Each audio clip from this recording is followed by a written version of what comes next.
が大好きです。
What made you never want to watch Pretty Little Liars again? For as long as I could remember, Lucia had been the loneliest person in our dorm. She'd eat alone in the cafeteria and spent Friday nights doing homework while everyone else partied. Someone posted on TikTok calling her the weird, friendless girl in Hayes Hall, and I found her sobbing on her bed. I felt terrible for her. That's when I showed her Pretty Little Liars. We were having a movie night and I picked the pilot episode. Lucia's whole face changed when she saw those 4 girls. They protect each other no matter what, she whispered. We watched it together every night after that. She'd always say, "Thanks for being my Spencer," which made me happy. I just wanted her to have a friend. At first, Lucia's PLL obsession seemed like typical fan behavior. She binged all 7 seasons while I was in class and decorated our room with vintage cameras and black feathers. She started hosting viewing parties and made friendship bracelets that spelled LIARS for everyone on our floor. She even created this theory blog that got thousands of followers. Her confidence grew too. She wore red lipstick like Arya and actually raised her hand in class. We'd joke around saying 2 can keep a secret if one of them is dead. I was proud of her transformation. Things got weird after she received an anonymous Canvas message. It said, "Stop trying so hard, A." And I laughed because someone was obviously pranking her. But Lucia went cold. "How'd you know it was signed A?" I never said that. The way she looked at me made my skin crawl, like I was suddenly a suspect instead of her friend. She started taking ice baths at 3 a.m. to sharpen her detective instincts like Spencer. She only ate foods from the show, which meant nothing but coffee and pastries. I found 6 cameras hidden in our room. 1 in the smoke detector that blinked red at night. 1 behind the mirror where I did my makeup. Even 1 sewn into her teddy bear that watched me sleep. When I confronted her, she said she needed to catch A watching her. The way she said it so matter-of-factly terrified me more than the cameras did. Then came the hair collecting. She had labeled baggies with hair samples from everyone on our floor lined up on her desk like evidence. She wore different colored contacts each day to match different liars, which made her look possessed. People started crossing to the other side of the hallway when they saw her coming. But what really scared me was when I caught her carving an A into her thigh with a compass. Blood dripped onto our carpet while she worked. "I need to understand the victims," she said, like it was completely normal, like I was weird for being horrified. I started staying in my friend's room after that, and Lucia's paranoia escalated fast. She hacked into people's Instagram accounts looking for evidence. She followed our professors home and mapped their entire routines. When she made everyone take polygraph tests, she bought online. I tried calling her parents. She smashed my phone with a hammer. "You're working with A!" she screamed. I woke up the next morning to find she'd super glued my door shut. I wanted to report her, but I guess when your parents are illegal citizens, you grow up learning not to trust authorities. I sort of just hoped the problem would go A by itself. I was eating ramen one day when Lucia came in trying to convince me that our literature TA was A. His initials were AT, which meant a team, according to her. Plus, he used red pens just like in the show. When I suggested she needed professional help, she attacked me with scissors. "Spencer would never betray Emily," she screamed while trying to stab me. The RA's cat disappeared the next day. Lucia had taken him because A always uses innocent creatures as proxies. When I threatened to report her, she showed me screenshots on her phone, text messages between me and my dad about his immigration status, things I'd never told anyone. "Your dad doesn't have papers," she said calmly. "Help me or ICE gets an anonymous tip." I had no idea how she got a hold of them, but either way, I was trapped. When she asked me to help plan her confrontation with the TA, I said yes. And when she asked me to help her set up tripwires in the parking garage and make some kind of sedative from stuff she bought online, I said yes. She'd lured him there with a fake email about a student in crisis. The sound his head made when he hit the concrete still haunts me. The wire caught his ankle perfectly. Lucia jumped on him with a syringe before he could even process what happened. "Tell me who else is working with you," she screamed while injecting him. His body started shaking violently. Foam poured from his mouth. That's when I ran. Full story on channel. Link. Hiding right now, Diddy walked in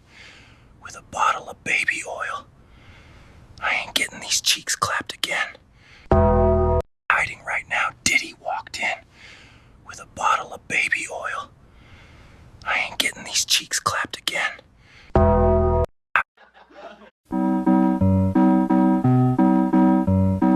Daisy, Daisy, give me your answer too.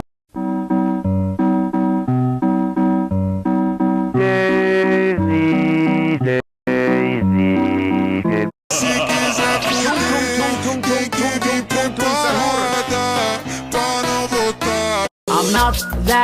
innocent.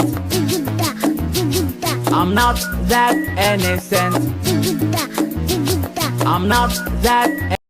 Marianne, how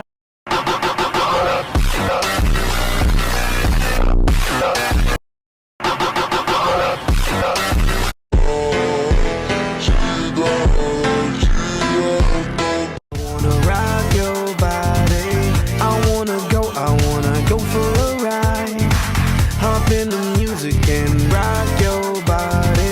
Right. Come on. I wanna rock your body. What made you never want to watch?